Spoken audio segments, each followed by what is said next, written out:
Hi, it's Coach MK.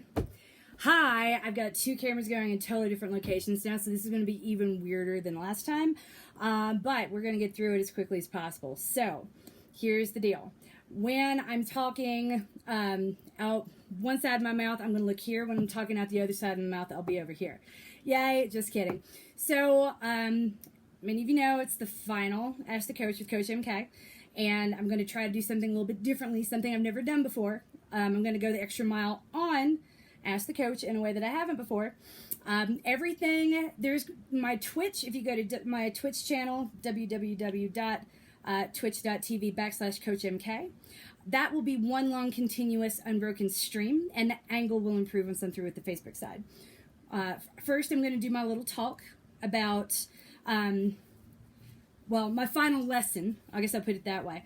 Which I hate to put it that way. When I talk about final, it sounds like I'm dying. I think of that professor that was dying from cancer, the final lecture, and that's like I'm not dying, y'all, not dead. Been saying it for weeks. So I'm gonna do my final lesson here on the Coach MK Facebook page, and then I'm gonna migrate from room to room in the private Facebook groups as I address their Ask the Coach questions. So that means that this stream that you're watching right now, if you're watching me on Facebook, it's going to end fairly soon. Hang out with me here. The one that's going to be unbroken is the one on Twitch, but I'm not going to be looking directly at you.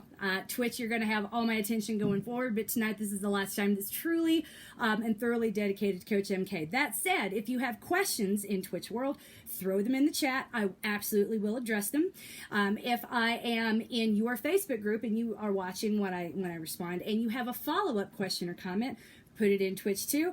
I will see it because those screens are side to side. I just can't look at the screens and the cameras at the same time with this mechanism. And my new toy, it's not totally broken. I just don't know how to use it. I got, it's when I started using Twitch, I never really felt old. Let me back up. I'm not one of those people that like worries about being old or like, oh my God, yes, thank you. This is a Cocotte original. If you go Cocotte Jewelry on Instagram, my friend makes this stuff and she's amazing. She got the earrings too.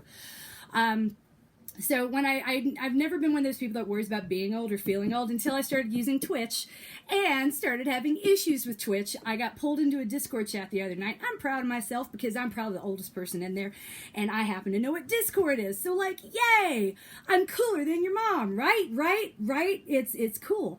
And I'm like, I'm having some trouble with XSplit, and they're like, it's like laughter in this room. They're all like, I didn't know anyone used XSplit anymore, and I'm like, Twitch is like 5 years old, people. How in the world am I already like an old lady in this new medium? Amazing. So here I am with my, like, at least I don't have an AOL.com account. The one I have is way worse. Me.com was the original Apple email account that I got with my my Mac, my candy-colored Macintosh when I was back in college, right? Discord is another way. So gamers are pretty awesome, and that's Twitch and Discord were primarily for gamers. So, but media companies have put a game out on multiple platforms.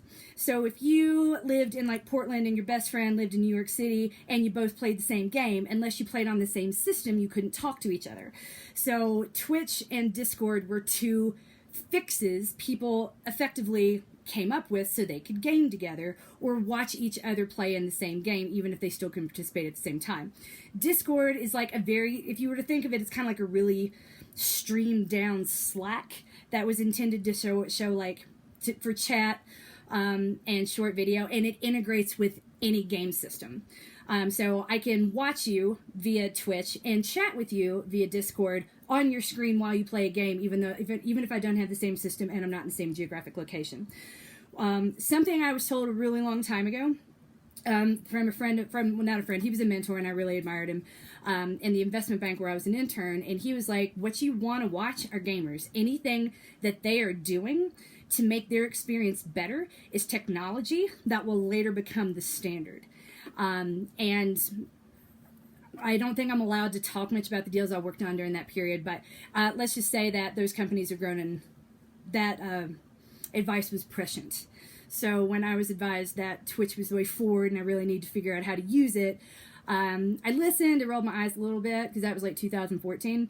And then when I heard it again this year, as a potential solution to the issues I was having with Facebook in the wake of the Brett Kavanaugh hearings and my own personal triggers. It got my attention, and I love it. It's a different way of doing things. It's a different way of looking at things.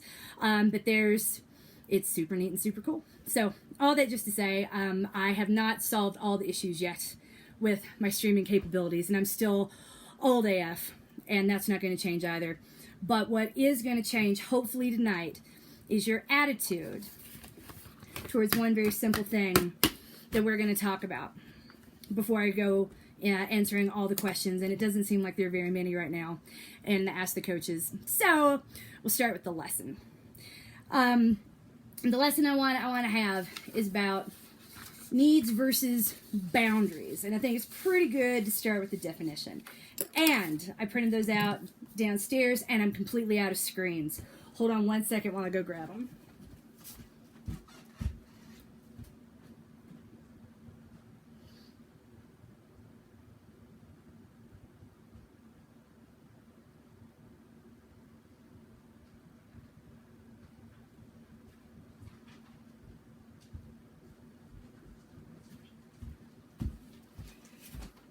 Yay, so this conversation we're about to have is totally unprofessional, which if you downloaded and printed out the pages that I asked you to, that's why it says at the top, Coach MK's totally unprofessional opinion.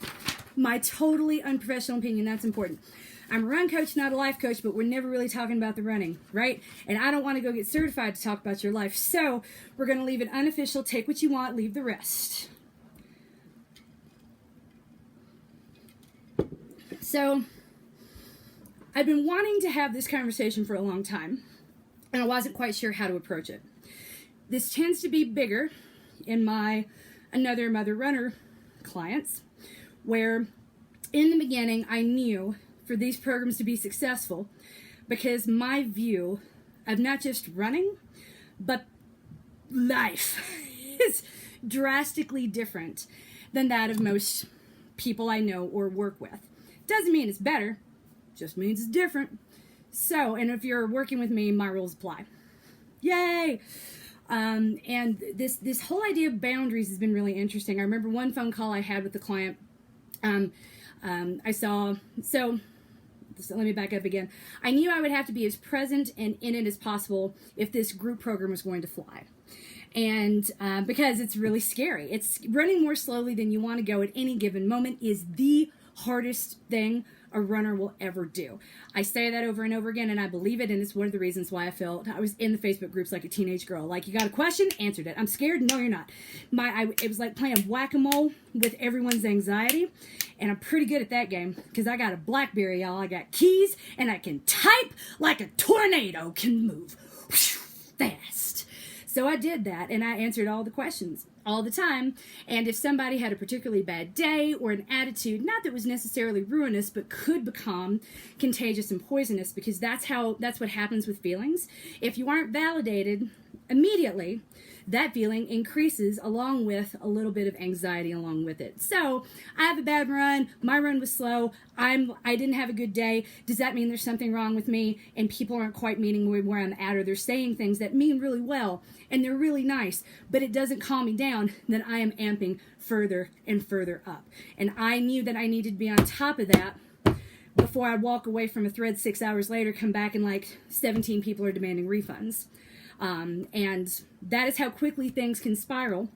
I've seen it happen, and I just had to be faster than that. And I was devoted to that and dedicated to that, because not just like because I wanted the programs to succeed, but also because I know what it's like to be that person, right?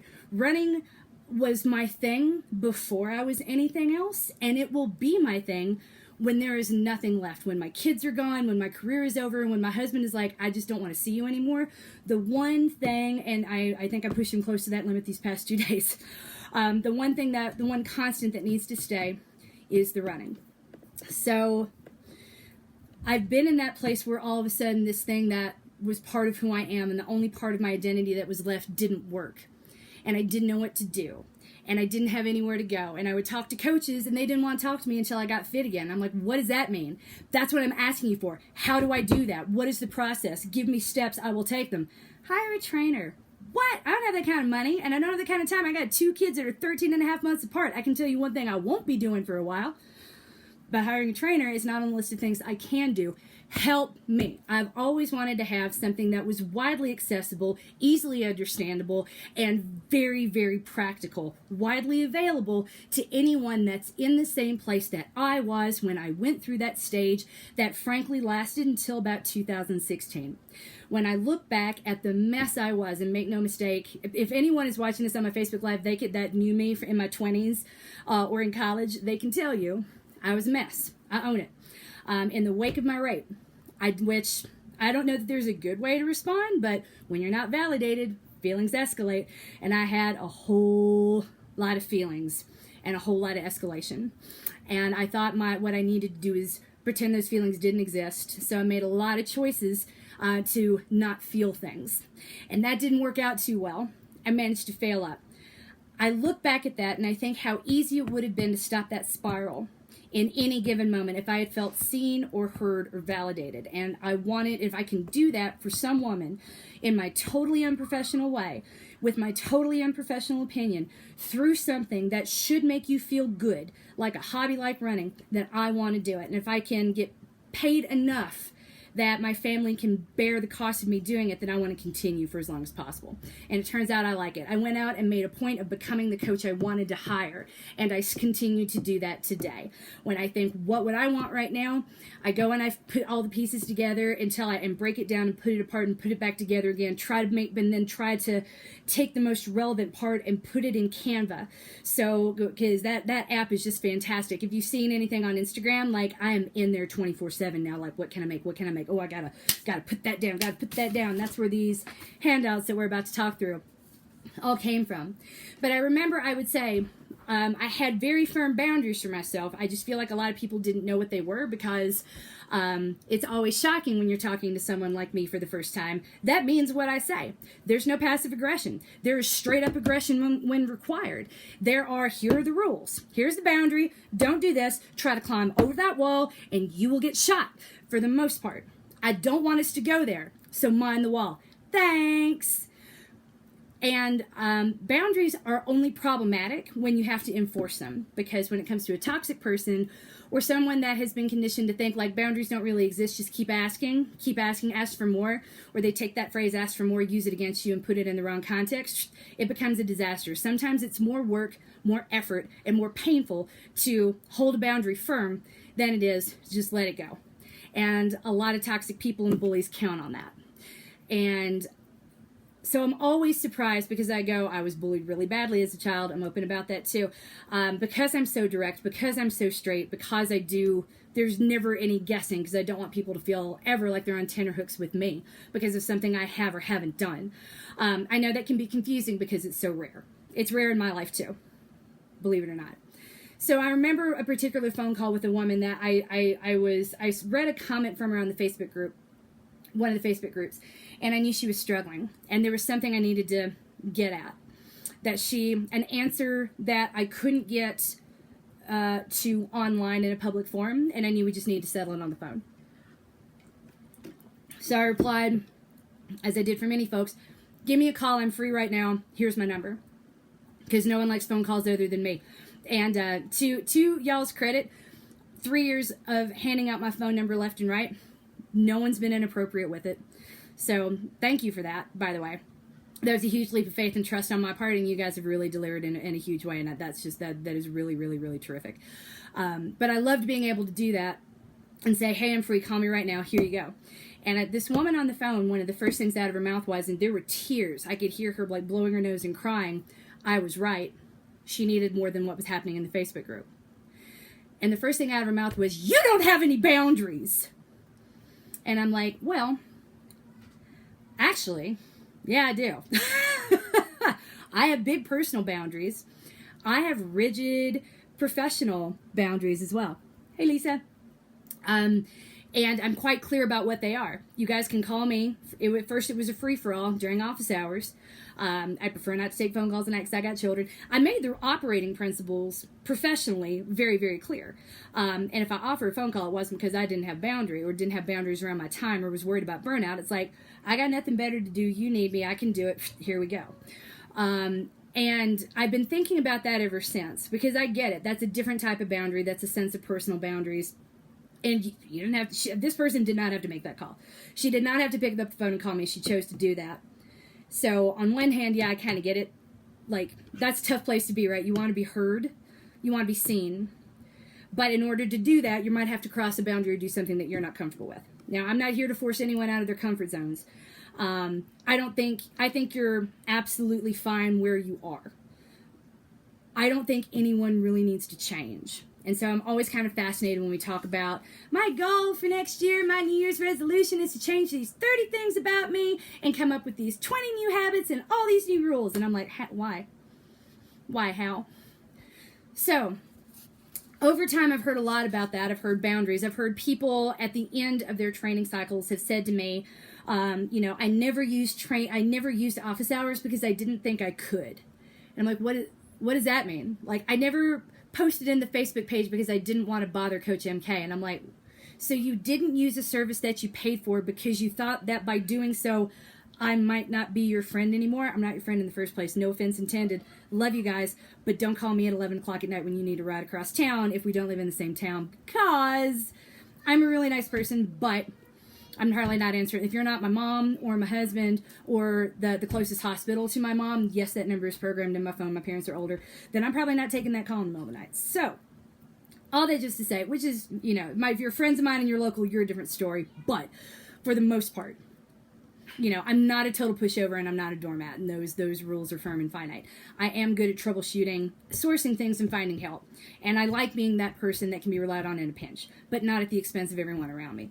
So this became really interesting. And then over the past week and you guys are glorious, by the way, when it comes to the fundraising total now for my old plans, we're at 25,000, and right? And if a big donation, I'm still trying to confirm, is accurate, I've been waiting to hear back from the nonprofit because I'm like, is this for real? Oh my God. Looks like that was a typo. There are 2 extra zeros there. And if it's true, we're close to 30,000. So yay. You're amazing and I love you for it. And I appreciate it more than you could possibly understand. And that number is just terrific and tremendous. But it's proof that there's a need out there and that we all kind of recognize each other. But the thing that people have said to me more than anything else before I get to the lesson is, MK, I would have asked, but I didn't want to be needy. And I'm like, okay, so we don't know what needy is and we don't know what boundaries are. And my kids don't know what doors are. There's that. Hi. We're live on television. Can you say hi? Hi. Hi. Can you go downstairs, please? No. Did you need to go potty? No. No? I just wanted you to come down. What is that? Yep, that's the work that I'm going to do in a minute. And that's you and me right there. Can you see her? Yay. I need you to go downstairs in this Courtney. It's my last night to do this, okay? I love you. Hey guys. Hey, thank you. stay downstairs. Come on. All right, so with no further ado, the final lesson from Coach MK. Boundaries versus needs, and why we should do boundary setting for 2019 in a more formal way instead of goal setting. Because when you set goals with no regard, with no understanding truly what boundaries are, and no understanding of trade-offs, and no real thought. Reggie does know what pants are for. They went out. He had to figure out what pants were for because he went out to the park with the sitter earlier so I could, clean things up. Here. So, a boundary, as I have defined it with a design app, is a polite, often loving gesture that clearly defines parameters so that demands and requests can be acceptably made. Crossing a boundary is no big deal. Making me defend my boundary is a big deal. That's when you get to meet Mary Catherine. She's not nice. And she is not afraid to be not nice when she feels threatened or manipulated. I hope you never have to meet her. Coach MK is a little bit different. Now, as for all of you who said, I didn't ask for this, I didn't ask for that, I didn't say hi to you, I didn't get on the phone, I didn't reach out because I didn't want to be needy. Let me make that notion a little clearer for you. Needy is a pejorative term, weaponized against people, usually against women, but it can be used against men too. And that's what makes it so powerful. And when we're talking about patriarchy or toxic masculinity, tell a dude he's being a pussy, he's going to back right off. Call him a girl, and he's going to stop doing what he's doing. That means weaponized, right? So when someone's called you needy, it's because they're effectively telling you to shut up. So it's a pejorative term weaponized against people, usually women, which is what makes it powerful, who have identified and spoken about the one-sided nature of a relationship they happen to be in. It can also be used to gaslight and silence a person who expects reciprocal actions or emotions. Anytime you have a need, wait, you need me to do something? You're so needy. God, that baby needs to be fed again. God, she's so needy. Having needs is normal. I don't think that many needs are abnormal, at least not in my job, and not many demands are, but many needs I think are pretty basic and not that hard to meet. I can't meet all of your needs all the time, and that's when, we've been talking about intersectionality in different aspects of life in the past few years, and this is one where we're pretty applicable, right? Sometimes needs and boundaries conflict. What do? We're going to talk about that. I think a nicer definition of the word needy, one that's a little more honest, would be like someone who wants more from me than I'm able to give. But if I say that, they'll stop doing things for me, so I bitch about their needs rather than talk about the fact that I'm a fucking parasite. The easiest way to get a needy person out of your life is to not take the things they give you, trying to keep you around. It is not hard. You put that boundary up and you don't ask them for things, and it's going to hurt.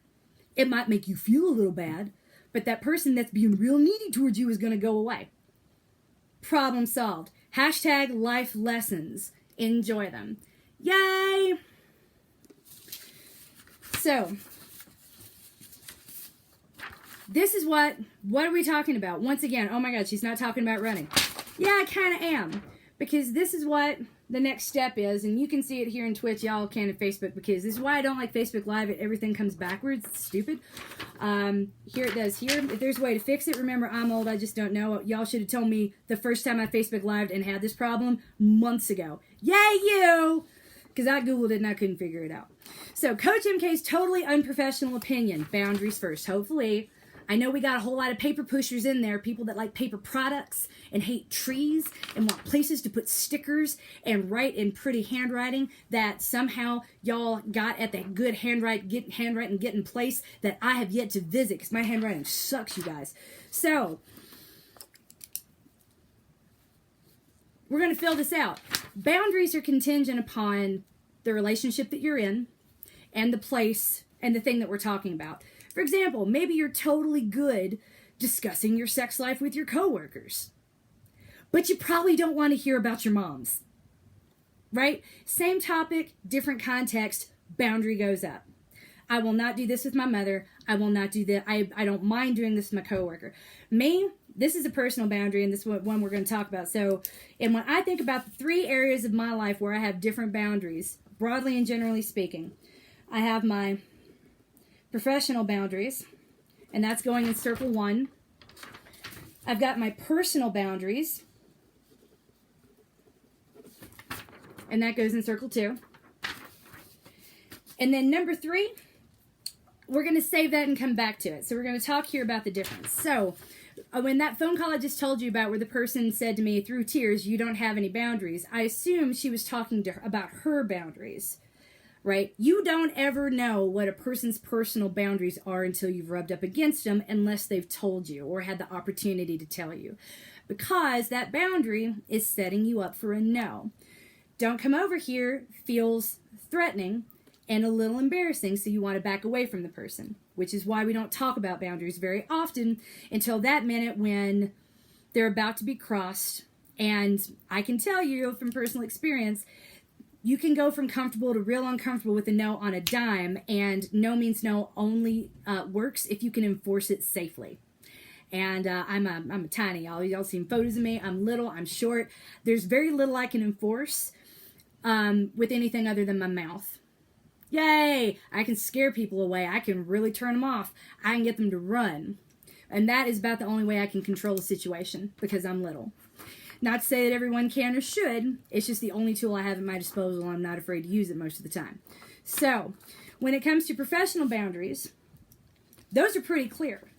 In the Facebook post I put up for the Romulus Roar yesterday, I said that the goal that I had was I didn't want to be paid. I wanted to be paid so little that no one could possibly, in their right mind, say to me, you need to miss this important life event because a client wants you to. Because I'd been in that position a couple times. Hi, I love you. Yay, I love you. Did you have fun? Yeah. Awesome. You smell like Park Burger. It's fantastic. You say hi? Hi. I'm streaming. I'm teaching. I got my hair cut. And RJ lost a tooth. It's a big deal. Can you run downstairs and let me finish this real quick? I want to stay with you. Okay, then you need to sit on the bed and be quiet. Okay. That's 2 asks. If you can't do both, you're going to have to go. Same. Thank you. All right, so when it comes to things like professional boundaries, for example, when I came into the Train Like a Mother Club, I made those boundaries pretty clear. Phone calls were when I said, I have time, I'll take it. Thank you, sweetheart. Or they're being limited to office hours. Outside of office hours, and barring me seeing the request and saying, hey, call me right now, don't do it. And that was thank you, we cut that yesterday, and it was a disaster. So that was a professional boundary around, for example, phone calls. I also said when it came to email, I didn't want them. And that's not, and again, don't email me sounds a little like, it sounds rude, it sounds scary, and then you feel guilty when the day comes you have to do it. If you saw, though, my inbox and what it would turn into, because like I've said in previous podcasts, right, y'all fill an email with tales that just go like, I was born in the south side of Chicago in the late 70s, and no one in my family had ever been an athlete. It reads more like a biography, and very little of it is relevant, and almost none of it tells me anything that would help me answer the question that may or may not be layered in the 17 pages that you've written for me. I cannot control the flow of an email conversation, and if you write me 17 pages and I don't acknowledge and respond to every single salient point, it seems brusque, and I've hurt feelings. And I wanted to set this up in a way where people felt supported and avoid a situation where you've spent 2.5 hours perfecting a really long email and then you get a 3-word response from me. Don't run on Saturday.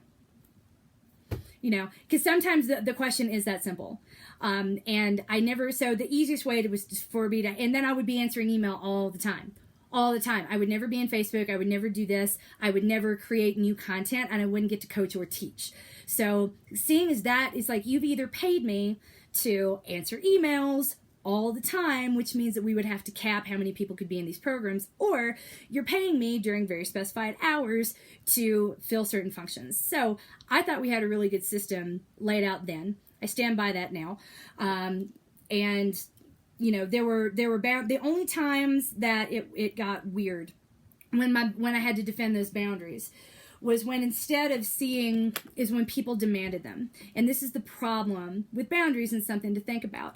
So if I take a phone call from one person in the middle of the afternoon, or office hours doesn't work, there's a difference in the tone, right? Between, hey, I'm a teacher, I literally cannot use my phone during school hours, and I'm on the West Coast, so I'm still in school when Coach MK gets out, when Coach MK has her office hours, can we work something out, please? I'm like, of course we can. My mom was a teacher. I get it.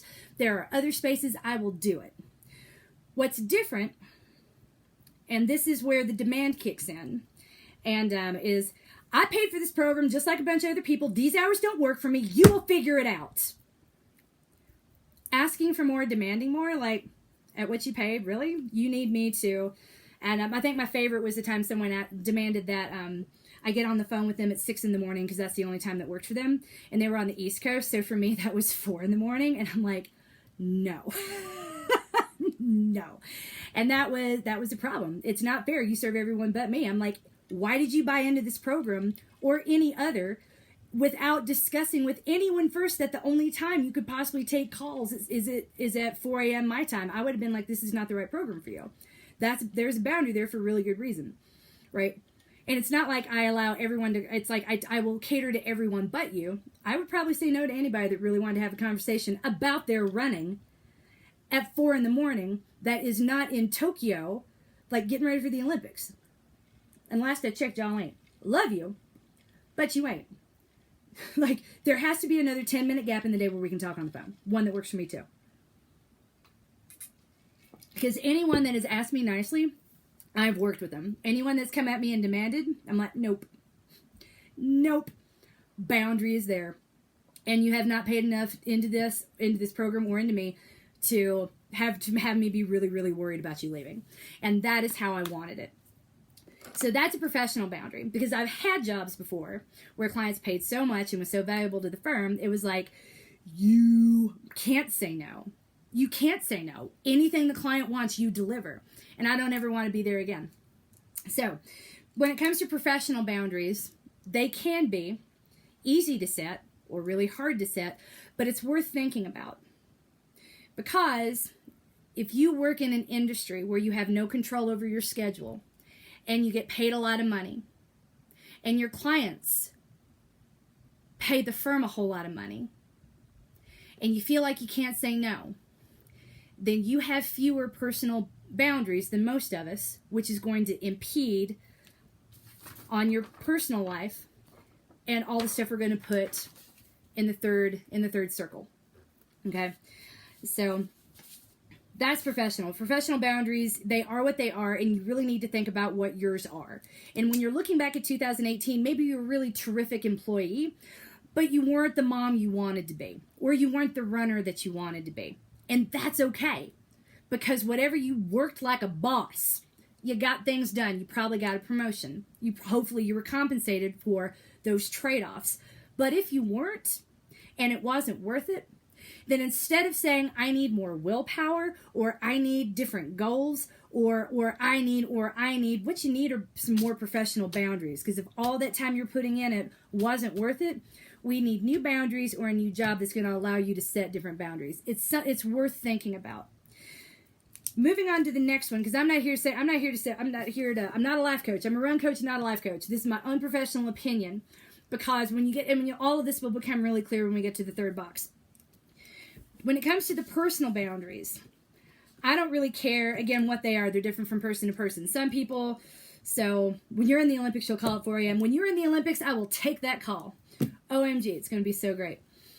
I'm certain, you know what, Suze, don't worry about it. We've all written those emails and been like, I have paid for this and you will deliver, with righteous indignation. And it's okay. It happens. But that's when we have to back off and say, it's some of it maybe is conditioning, like men are told to demand, women are told to ask. I don't respond to demands from dudes either. Let me tell you, someone comes at me with a demand, I'm like, really? Sucks to be you.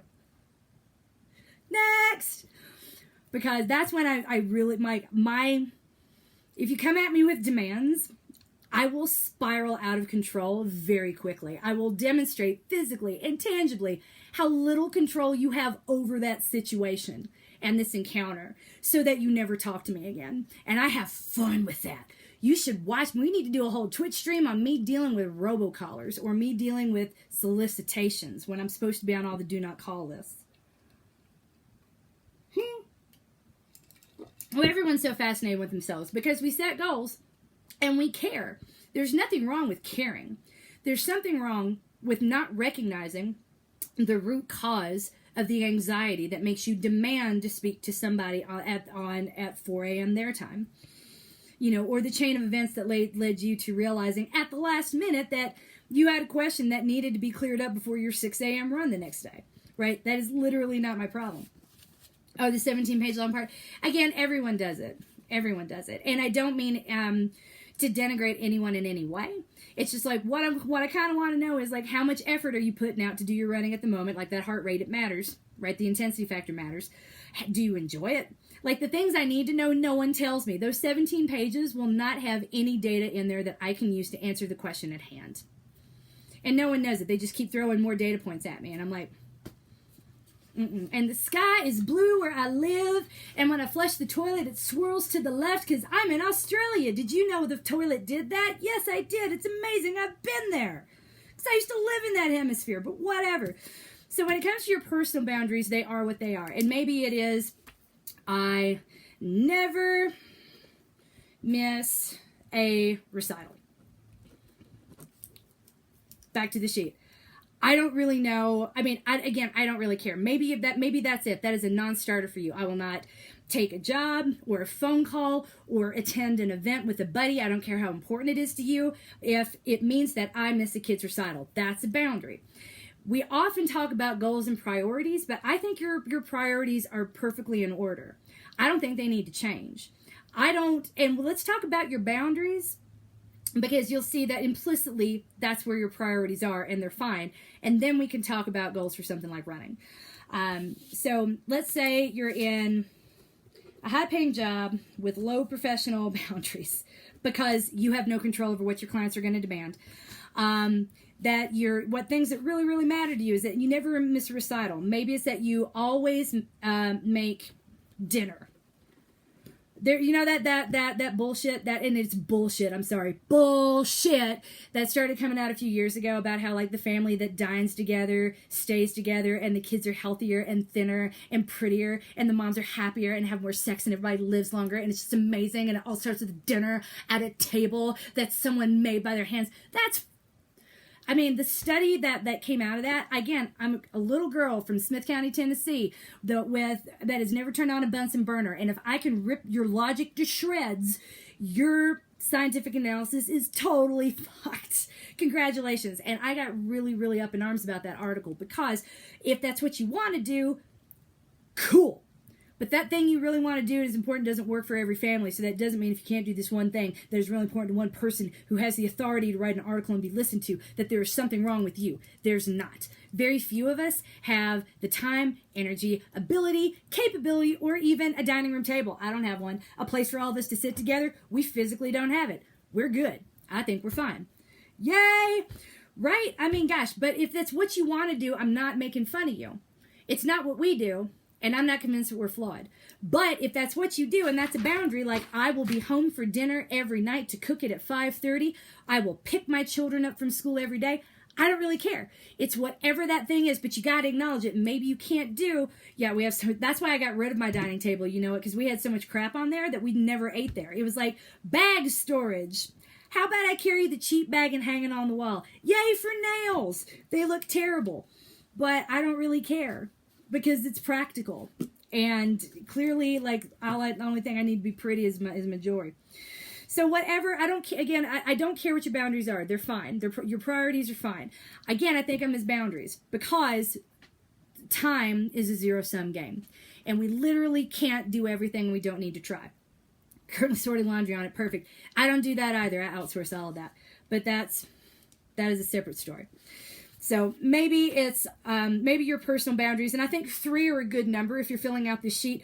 3 professional that you're going to hold to, or that you need to, if these boundaries aren't held, I get salty and hard to work with and start resenting everything that's put on me at work, right? So if you have 3 professional boundaries, I don't want phone calls at night. I want my work to end at 5, and I want the type of job I can walk away from, because in the evening is when I clean out my email after hanging out with my family, watch the Kardashians because I love the Kardashians and I care about keeping up with them, and I don't care who knows it. They are fantastic. If I had half of what Kris Jenner has, I wouldn't need to do any of this. Yay! She's amazing. And you can say it's not work all you want, make fun of and feel intellectually superior all you want. Awesome. Chloe, it's not like Chloe left her job at the UN to do this, but Chloe doesn't ever have to work again. And her mom made that happen. Wouldn't you love to do that for your kids? I think we're all secretly jealous of Kris Jenner, that she was able to create careers for all 6 of her children, manage them, and she could step back but doesn't. I don't know. It's if you really want to hate her, go on and hate her, but all I can do is look at her and say, wow, respect. I have 4 children. If I wish I could make careers for all of them, that were lucrative enough to know that I would never have to worry. What she's done, as far as I'm concerned, is fucking magic. And who's going to make fun of that? But I digress. I want to watch them at night. It's a priority. And if they're not on, I want to watch reruns of The Crown. So I need that time every night. And if professional demands are getting into it, I start to resent the job. If people are getting into it, I almost don't want to talk. Like I say this lovingly. There's a person that always wanted to call me several years ago. At the same time, 9 p.m. every single night. And that time did not work for me because that's I've just finished with my email and now I'm turning into trashy television because I used to watch way worse stuff than the Kardashian show. My brain candy. So I was like, I'm having my brain candy. I do not want to talk to you on the phone right now. But I'm a nice person and we are friends and I'll take this call. Could you call me an hour? Could we have dinner tomorrow instead? I really don't want to talk on the phone right now. So eventually I stopped taking the calls and we stopped going to dinner and we're not friends anymore because that boundary just didn't work for her because it was the only time during the day when she could talk. So there are always trade-offs there. It's unfortunate. But better to not be friends and say like we just couldn't make it work than to constantly lower a boundary that makes you resent it every time the phone rings and you know who it is. So I don't care what your personal boundaries are. You need to identify at least 3. So I don't want to really have to work after 5 p.m. I want to take my kids to school in the morning. Me personally. And I want to pick them up. If I do that, they don't care if they see me at all. Before that, I can do Pilates and go for a run as long as I walk through the door and I'm like, hey kids, it's time for school, stinking and nasty. If I'm the one driving them, all is right in the world. If I'm the one that picks them up, everything's fine. If I sit around all morning and snuggle on the couch and then their dad takes them to school, it's not fine. Why isn't mommy taking us? Mommy always drives us. I don't understand what's going on. It's a thing. And it's a big thing. So, it's our thing. Is it developmentally better? I don't care. What's developmentally better is what makes me sane and them too, and taking them to school, and me taking them to school and me picking them up. For some reason that works. So, you've got your professional boundaries, you've got your personal boundaries, and then we're going to talk about in looking at that in that context. Until you've defined those, we can't talk about goals. So when people talk about goals and they talk about willpower and talking about needing to push harder and do things differently and resolutions they really need, that I would argue they don't need to make at all in 2019. I'm going to make dinner for my family at least one day a week this year, and I'm going to meal plan and prep, and I'm going to do the Ellie thing. And I'm like, okay, good luck with that. That is a lot. That is a huge mountain to climb. If you were not coming home in time to cook dinner in 2018, what is changing that's going to make that possible in 2019? It's not lack of willpower. Maybe it's boundary. Maybe it isn't. Maybe it's not your priority because one reason or another you feel like you can't say no to that 4 p.m. meeting. Or you can't make that 4 p.m. meeting call as you drive home. I don't know and I don't care, but I don't think you're doing things incorrectly. So I would hesitate to haul that out as a flaw or a change going into the new year. And this is what the 3 thing. The third area of my life is running. In years past, it's always been running and nothing else. I don't miss a run. If I run less than an hour, 6 days a week, I'm pissed at whatever it was that got in my way. If I'm not able to train, not like training when you guys like if it's not headed towards if you don't have the expectation of a PR at the end, y'all don't see it as training. I view the world very differently. I just mean in a disciplined way with progression that I can stick to. And I've said in the past in the podcast, and if you have watched me at all and paid any attention to the programs that you paid for, you have heard me say the higher the pressure the more pace work, speed work, if you will, since y'all can't get away from that word speed work, you don't know what it is. Anything faster than an easy effort run to you is speed work. Any plan with speed work in it or pace work, it's not flexible. The more hard running in a given training plan, the less flexible that training plan is, because you can't do 2 hard runs back to back. Missing one day or one day not working out, you got to move the whole thing around. So most of the pros will do that run anyway. They don't say the conditions aren't good, I don't feel good, I'd rather do it tomorrow when I can nail the paces. That doesn't happen. No one cares how you feel. You do that run that day, and whatever it was you did yesterday to make you feel like crap this morning, you don't do that before your next hard run. You don't move the run. Who does that? Us. Because we're not pros. And we can. And we need to feel good. And feeling good matters, because if you don't do that hard workout and nail the paces, you're going to feel really insecure for the rest of the training cycle. So it's easier to move the hard effort run around. And that's usually what I advise people to do. It is not what I let DJ, if you're watching, you got to do that run. I don't care what you drink on New Year's Eve. That's why I didn't respond to your email.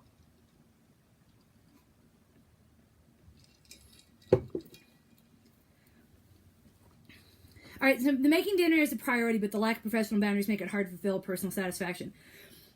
So here's the thing, though. If you look back and say, I'm going to make dinner for my family more this year, okay?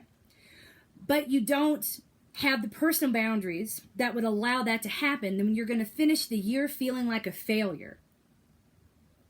And that's the problem. When you're standing at the intersection of what you want and what you're able to do due to a lack of professional boundaries, you're setting yourself up to feel like a failure. And that is my point, runs from kids. So I'm not saying you can't have that goal. I'm saying maybe we say 1 day a week, or the day when it's most likely to happen, Wednesdays. But if you're saying to yourself, I'm going to make dinner every single night because I'm going to have the willpower to go home from work early, when you don't actually have the ability, the infrastructure to make that happen, you're setting yourself up for failure. That thing that makes you happy, careful before you calcify it into a goal, because if you don't have the ability all the time, because again, if you have low professional boundaries and you got to stay late all the time, then it is folly to say my New Year's resolution is to make dinner for my family, a sit-down meal, start to finish 5 days a week, if you aren't getting home realistically until 6:30 and they've already eaten. That's my point. I don't care what you want. I care that the goals that you're setting for yourself are realistic within the context of your personal and professional boundaries. Okay? So if you don't have a lot of control, Cynthia, and I mean, I hear there's someone in your home that recently retired, make him make dinner so you can come home. Be like, this is really important to me. I know you've never been home. You've got nothing to do. So go do this. Treat him like a housewife. Treat him like everybody treated you after you had your first kid. You're home all day. I don't understand why you can't do this. My husband loves it when I do that. Loves it. Anyway, I'm drinking a Moscow Mule. What you guys got? Love you more, Sharon Black. So, this is where it all comes, where the rubber's about to meet the road. Normally in a year, when I save my running boundaries, nothing can interfere with my run. My run happens at the same time every day, or it did. In each year, I want to be, my personal boundaries around my running, I want to be able to train for an event and attend said event. And only one. I don't go willy-nilly buying, I'm going to sign up for this and this and this because there's a coupon. And I know a lot of y'all do. That's not my priority. My priority is not using the coupon. If there is a coupon, I will. I do a search for coupon codes when I shop online just like everybody else. But yeah, bourbon and old-fashioned. That sounds great. I can't drink either one, but I hear they're fantastic. And if that's you and the priority is the coupon, that's okay. What I can't do is tell you you've got 10 coupons, you're going to run 10 races, and all of them are going to be PRs. So this is where you have to be like, okay, let's be a little more selective, I would say, in your boundary. Because my boundary is I must run every race I pay for. Then you need to be a little choosy about what you pay for and when you get in. And maybe I keep a blank calendar. Let's see, I think my mom was visiting and we moved everything around in this room. Where did my blank calendar go? Dang it, I just bought it too. Okay, normally, on a good day, and today is neither normal. It's not bad, but it's just not normal. I have a little flip 12-month calendar that sits next to my desk, and when I'm talking through the future, I like to make the future somewhat more tangible and be like, what's going on in November? So that exercise I told y'all to do with Another Mother Runner, the one that was way too long, it was like 11 pages front and back, and I brought it to the Spokane retreat in 2016. Everybody was like, goal setting? What is this book? And I'm like, well, let's think about it. If you're an accountant, you're a CPA, you know when your busy season is. It probably starts in February and ends in June. So we probably shouldn't be in a training cycle between February and June for you if you do personal taxes for individuals. If you're an accountant, don't come at me with like all the fiscal year ends. I know what they are. I used to work on Wall Street. I'm saying, my point is this. Most of us, most any human, we live in a world with industries that are cyclical, meaning you know when your busy season is, unless you're a doctor. And I don't know, I don't know, maybe there's some I had a friend that was an ER doctor for several years, and the reason she left was because it wasn't as predictable as all of her medical school classmates. The jobs that they had, where they knew like busy seasons here, lulls here, this is when I could take a vacation. She's like, man, the ER is just chaos where she lives. So all that just to say that like most of us have something predictable. Thank you. I'm glad you liked that worksheet. I love that worksheet too. Yeah, I took it. Maybe it's too much, but it's too much to put on me as a coach when you come to me and it's like, right, what should my goals be for this year? I'm like, I don't know. What are your boundaries? If I don't know what your boundaries are, how am I supposed to know if the goal that you've set for yourself is going to require you to violate every boundary? Like, oh, you're a doctor? Okay. That's awesome. My friend that worked in the ER then turned around to go specialize in cardiothoracic surgery. She's like, there's a predictable rhythm there. I'm like, really? She's like, yeah. I've never really gotten the why out of her for that, but she's kicking butt, taking names, and lots of vacations. I like following her on Facebook. So, first brew outing, that's so cool. That is so cool. Brew outing for puppies, that'll be fun. So when it comes to the I have the boundaries around my running, and all of those boundaries this year are not going to be applicable at all. They're just not. My year is going to be getting back into the running habit and rehab, because now there's all kinds of things that can get in the way of the running. I wake up, doing something when you are fit is easy. It is way harder to do something when you are not fit. And I have not been fit for a while. I've been in bed for a year. I'm required to do Pilates 8 hours a week. That's a lot.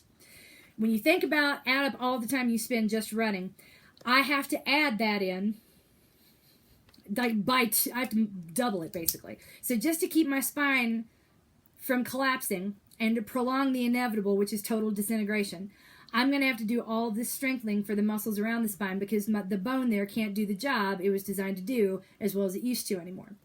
So imagine if I hadn't been running by heart rate my whole damn life, where would I be right now? I don't like to think about it. So all of the boundaries around my running are going to have to come down, and so are my expectations of this body this year. Next year, I'm hopeful it'll be a different story, but I can't think that far ahead. All I can say now is, right now there are all kinds of things that get in the way, that the usual rules when it comes to my running don't apply. The boundaries for my professional life were about to get a whole lot higher. So that post that I put up yesterday, a lot of people have, even though I've been so open and honest on every medium, it's like people just deliberately don't read things and then ask questions to see if I'm going to get mad at them, and I do. I've been very clear and consistent. I'm leaving Another Mother Runner because of my family obligations that are going to cause my personal boundaries to go up by a lot. My family's going to need me, and then that's going to impact my ability to deliver a product. So it's better that I go sort this out, hope that it's short term, and then come back when I can promise something that makes me comfortable and happy and that I'm satisfied with, rather than say, let's just hope for the best, try to ride it out, disappoint everyone, and then walk away with my tail between my legs making a decision I really should have made back in November of this year. That's how I chose to play this. When I talked about getting rid of my private clients, that was through Lifetime, and if you read the comments, and if you read the post itself, I was talking back to January 2018. Leaving this job has been one of the hardest things I've ever done. I remember when I did my the first Google search after I found out I was pregnant and discovered another mother runner. It was kind of like this magic moment. And I absolutely loved it.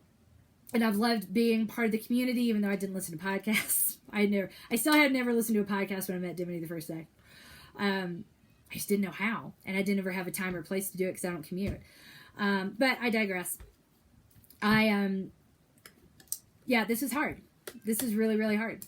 It's like, there aren't that many coaching jobs out there. So walking away from this, it's like, what am I going to do? What if everything works out and I don't know. And I don't know. And I don't like uncertainty as much as you guys. It's not fun for me to not know or have an idea of what the future is, because my child's future is in someone else's hands. That's a scary thing. But I would rather step back, use all my spare time to work on my spine and try to get my running habit back and promise as little as possible and deliver what I can for free. That's fun and easy without the demands that come along with, I paid for this, therefore you should. So what I'm really stepping back from is anyone's ability to say it to me, we paid for this, therefore you should, and you will deliver. So I'm walking away from that pressure, and I'm putting up like a really, really, really big professional boundary. Because remember, what is a boundary? It clearly defines when demands can be made. And I'm taking away the ability for anyone to make demands on me professionally, so that I can be more available to my children and my family and my body. Because self-care and rehab was a full-time job in 2018, and it's probably not going to be less in 2019. So there's that. There's no story. I'm not holding out on anybody. And no, these were not thinly veiled comments, because I don't do those. I all but named the client that demanded a phone call right after I gave birth. Fuck you, by the way. Fuck you. So yeah, like that post was totally separate. That was when, and I dropped, I think my roster, I culled it by at least 85% right before I went. And I didn't have a big roster to begin with. I culled it hard before I started working with another mother runner. And then I culled it a second time before I went on maternity leave. And it's still the best decision I've ever made. So there's that. And this is a step backward from professional demands that I never really wanted to take, but it's one I'm willing to take, because that's where priorities come in, right? My priority is my family, and it has to be. I'm not going to defend it. So when you think about boundaries, you can also think of them in terms of demands, and that's my final note on this page. Boundaries define where demands can be made, right? And they also identify places where demands can never be made. So before you think about the goals, you need to think about your boundaries and people's ability to make demands on your time before you start promising up your Kardashians' time, for example, to go for a run. Because if it's like the Kardashians versus my run, the run right now, unfit, the run isn't happening. And you could beat up on me and be like, well, coach, how are you ever going to get fit again with that attitude? I'm like, easy. I'm going to enjoy it. And when you enjoy something, it's easier to make it a habit. When it feels good, you're in the want to do. It's shaming to live in the should, and it's shaming to live in the should do. And that's my final note on this. Nothing that you should do gets done. Yeah, I know. You're not doing that thing you should do. Yeah, I know. I should call my grandmother once a week. God. I know I should make dinner for my kids. God. I know I really just shouldn't drink on a Sunday.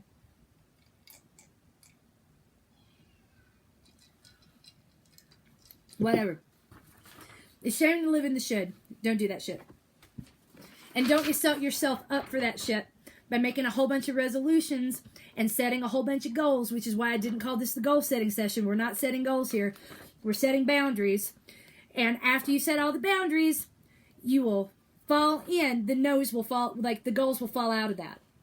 As I said in my stream the other night, I'm probably not going to run a marathon next year. I'm hoping that I will have the ability and the time and the capacity and the bandwidth to train for one. But I don't know that I will. So I'm not making that a goal, so that I can't come to the end of the year and say that I failed. My goals, we'll talk about those, I touched on them, and we'll talk about them at a later time. But right now, the goals that I have for myself are very fluid, and they have fallen out of the boundaries that I have to have around my personal time right now so that I can be as available as possible for my family during this period of figuring shit out for the IEP. Yay! I love you too, Rachel Ryan Nielsen. That's amazing. I really appreciate that. Thank you. But I just wanted to, make that clear since so many people didn't read the whole post. And I get it. Words are hard. And I don't have a lot of time either. And I use a lot of words, and it's a big old word salad everywhere I go. Words.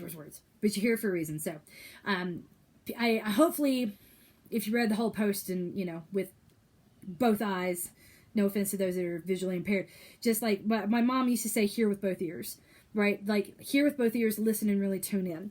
And she would say that to her classmates, to her students. My mom was a teacher, and she would say it to us. Now that I think that's funny now that I only have one good ear, and I love reminding her of that. She loves it too. She really loves it. So she just got so mad at me when I say these things, and it's fair. It's totally fair. I only have one good ear, Mom.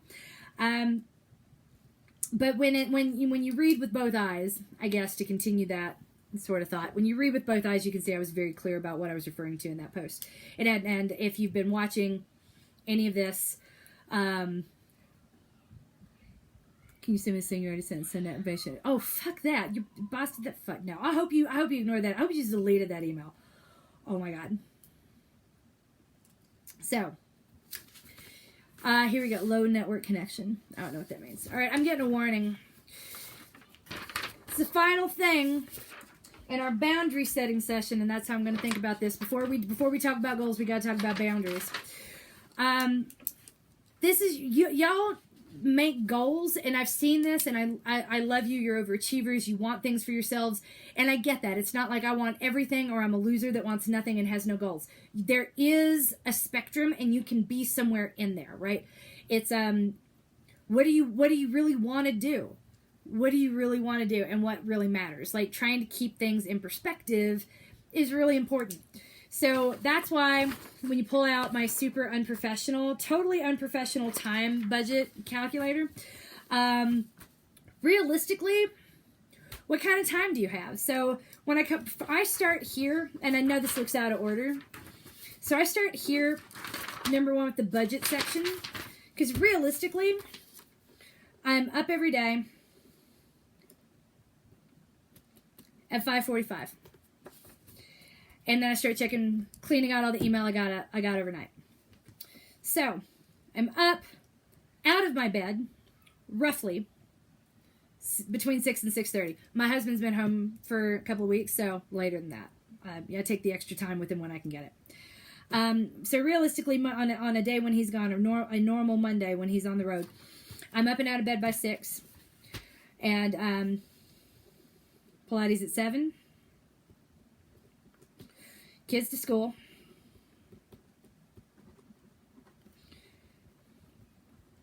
Run at 9. Or on a good day, 8:45. Home shower.